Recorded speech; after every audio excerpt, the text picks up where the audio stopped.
Audi has given one of its most popular variants in Australia a makeover. This is the 2015 Q3 SUV.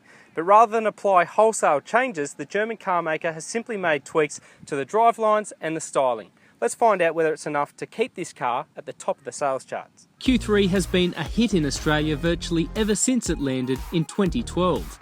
No surprises then that Audi hasn't radically changed a winning formula in the Q3's first major midlife update. Instead, small evolutionary changes have been applied to the Q3's exterior, along with power and efficiency improvements across the 2 petrol and 2 diesel models on offer. With that lack of wholesale change, it's unsurprising then that the Q3 drives pretty similarly to the way it did before.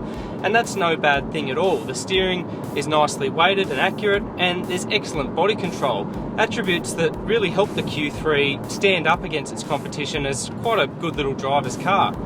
We're driven in a variety of different conditions today, and it's actually a pretty fun and engaging little machine. Body roll is well restrained. The steering, as I said before, is accurate. Probably not as bitey as some of Audi's sportier models, but definitely a fun and engaging little machine. Forming the basis of the 4-model range is the 1.4-litre 4-cylinder petrol driven here. The turbocharged engine produces 110 kilowatts and 250 newton metres, and is unique in the range in that it is front-wheel drive only, sending power via a 6-speed automatic transmission. The engine also features cylinder-on-demand technology. It's a first for the Q3. This technology has also been seen before in the A3 passenger car. It's fairly imperceptible once you're coasting along and not really applying too much pressure to the accelerator.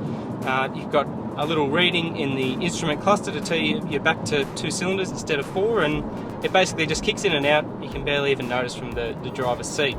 The cylinder-on-demand technology, as well as stop-start technology to the A3 range, helps bring this engine's fuel efficiency down to 5.9 litres per 100 k's of fuel. And today we've achieved closer to sort of 8 kilometres fairly easily. Though I suspect that if you really wanted to push it, you could easily sort of get into the 7s. The 1.4 litre engine hits those peak power and torque outputs from 5,000 RPM and 1,500 RPM respectively. Now, while the engine does like to rev, it actually mimics a larger capacity unit with its ability to pick up progressively off the line. It doesn't feel like you really have to push the engine to get it up to highway speeds. And even during overtaking manoeuvres, it works really well with that 6-speed automatic transmission to hit the sweet spot and get this thing moving.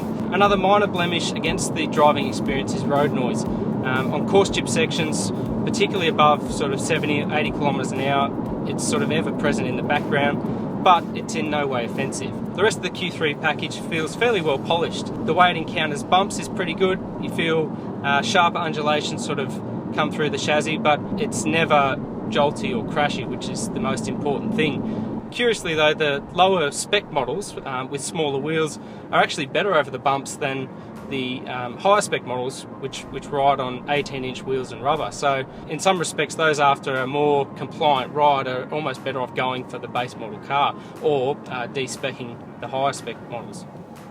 Along with accomplished dynamics, the Q3's 4.4 metre long body offers enough room for 4 full-sized adults, along with a decent 460 litre boot. The cabin is comfortable and practical, though its presentation feels a little last generation, especially against Audi's newer models. All in all though, the Q3 stands up as a formidable luxury SUV.